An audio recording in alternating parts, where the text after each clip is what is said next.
ब्रह्मपुर पंचायत मनीगाछी प्रखंड के क्रम संख्या 1 पर सूचीबद्ध यह पंचायत हमेशा से ऐतिहासिक एवं भौगोलिक महत्ता का केंद्र रहा है।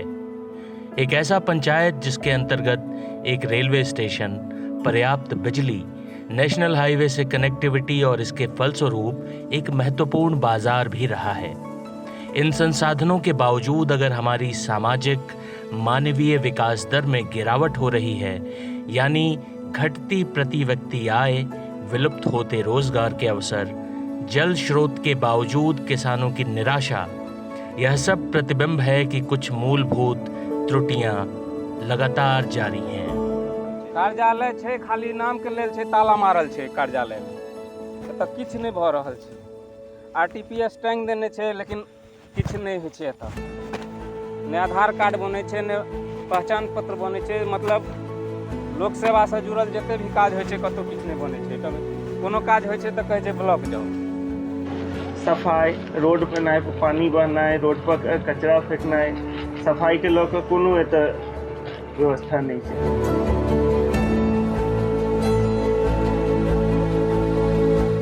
समाज का एक बड़ा वर्ग एक अच्छी जीवन शैली से वंचित है। अव्यवस्था और असंतुष्टि का भाव है। एक समय हमने वो भी देखा जब पूरा पंचायत एक परिवार की तरह रहता था, साथ में खुशियां मनाता था, साथ में सामूहिक उत्सव मनाता था। हर वर्ग, हर गांव, हर पीढ़ी के लोग साथ में एक टीम की तरह काम करते और सामूहिकता के अर्थ को सही मायने में जीते थे। लोगों में यह भावना नहीं रही कि हमारे गांव का विकास हो या हमारे समाज का विकास हो। इस तरह का कोई सामूहिक न तो कोई कार्यक्रम चलाया गया और न इस तरह की भावना लोगों में रह गई।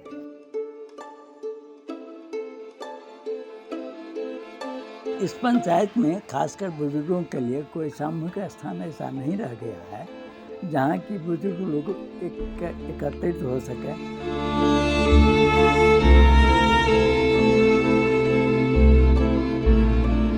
वर्ष 1993 में भारत के संविधान के 93वें संशोधन ने हमें ताकत दी अपनी किस्मत खुद लिखने की, अपने गांव के विकास को अपने हाथ में लेने की।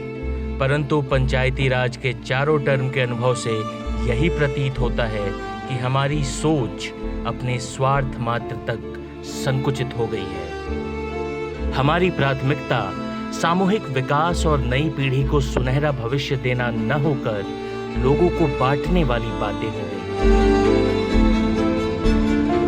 1993 में भारत के 73वें संविधान संशोधन से भारत की पंचायती राज व्यवस्था जो बहुत पौराणिक समय से है, भारत में पंचायतों का अपना एक गांव में अपनी पंचायत की व्यवस्था रही है, जिसमें समूह में लोग बैठ के आपस में फैसले लेते हैं कि कोई किस चीज़ को कैसे किया जाए, किसी का कोई कुछ न्याय है, कुछ आपसी झगड़े हैं, इस बात विवाद को कैसे सुलझाया जाए। इसी को और बेहतर व्यवस्था देने के लिए कि आप अपनी जो आसपास की जो सामूहिक ज़रूरतें हैं उसको भी आप कैसे पूरा करेंगे और उसको पूरे करने के लिए संरचनात्मक व्यवस्था क्या हो सकती है, और उसको उन्होंने संवैधानिक आधार के तौर पे 1993 के 73वें संशोधन में भारत की पंचायती राज व्यवस्था को एक संवैधानिक दर्जा दिया गया। 15 अगस्त 26 जनवरी के दिन जहां पूरा देश उत्सव मनाता है, वही मायूसी और निराशा लपेटे हमारे पंचायत भवनों में झंडोत्तोलन तक नहीं हो पाता। वही जमाना में 20,000 रुपया भेटल रहे, 4,000 अथी सरपंची आर लेलकै आ ई घर बनल। लोग इस बात की चर्चा ज़्यादा करते हैं कि पंचायत भवन कहाँ हो।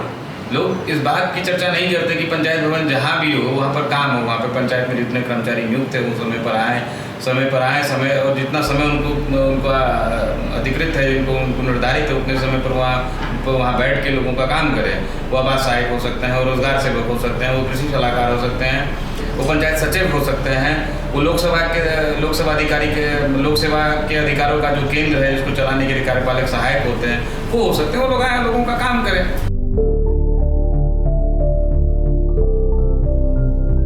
लोगों को इस बात पर चर्चा करनी चाहिए कि पंचायत कार्यालय कैसे सुचारू रूप से चले, उसमें तमाम सुविधाएं कैसे लाई जा सकें, पंचायत का हर कर्मचारी कैसे ईमानदारी से अपने कर्तव्यों का निर्वहन करे, लोग इस बात की चर्चा में मशगूल हैं कि पंचायत कार्यालय मेरे गांव में या तुम्हारे गांव में हो।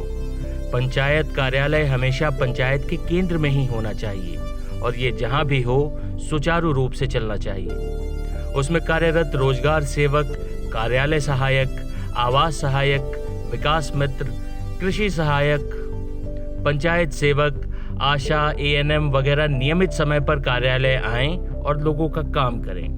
ब्रह्मपुर पंचायत के स्वावलंबन के लिए मनरेगा योजना बहुत कारगर साबित हो सकती है अगर इसका सही संचालन हो। पूरे देश में मनरेगा के अंतर्गत कहीं बाग बगीचे लगाए गए तो कहीं गांवों के मूलभूत सुविधाओं का विकास हुआ, लेकिन ब्रह्मपुर इन सब सुविधाओं से अनजान है।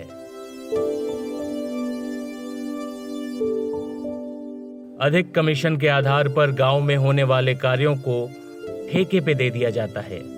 ये उस विकास कार्य का पैसा है जो दरअसल गांव वासियों का ही पैसा है। मनरेगा के अंतर्गत गांव के कुशल मनरेगा कार्ड होल्डर ही गांव के विकास कार्यों को करेंगे।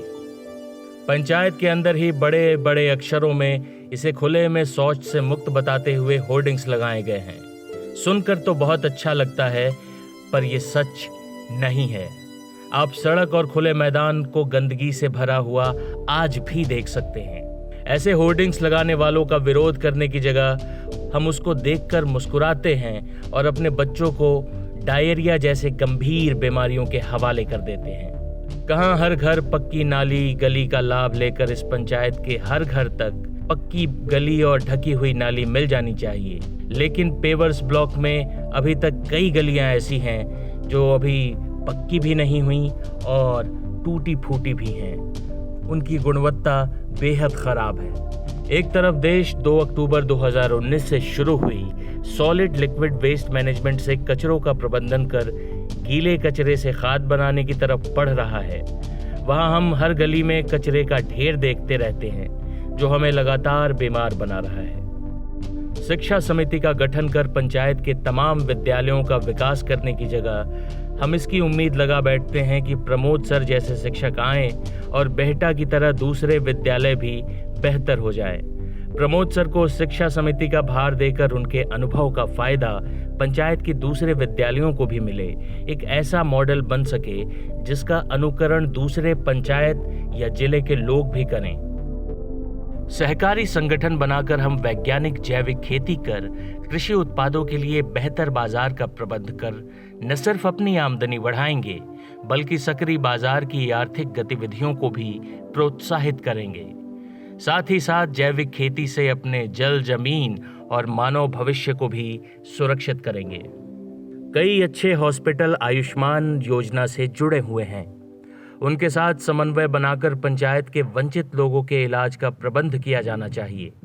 वंचितों का आयुष्मान कार्ड नहीं बन पाता है और तो और स्वास्थ्य उपकेंद्रों को भी आज तक शायद ही किसी ने सक्रिय होते देखा हो। शायद ही किसी गांव में किसी महीना स्वास्थ्य पोषण दिवस मनाया गया हो। समस्याएं तो कई हैं पर समाधान एक ही है, एक साथ आकर साथ रहने की मुख्य अहर्ता को पूरा करना, सामूहिक फैसलों का उचित स्थान और फैसले में लोगों की समुचित भागीदारी। जिसे संस्था के रूप में ग्राम सभा कहा गया है, उसका सही मायनों में कार्यरत और मजबूत होना, तभी एक बेहतर वर्तमान और सुनहरे भविष्य की कल्पना कर सकते हैं। ये तभी संभव है जब लोग अपनी जिम्मेदारियों को समझें, उसका निर्वहन करें और थोड़े सपने देखने की आदत डालें, क्योंकि सबसे खतरनाक होता है हमारे सपनों का मर जाना। जैसा कि पंजाबी के मशहूर कवि अवतार सिंह सिंधु पाश ने कहा है।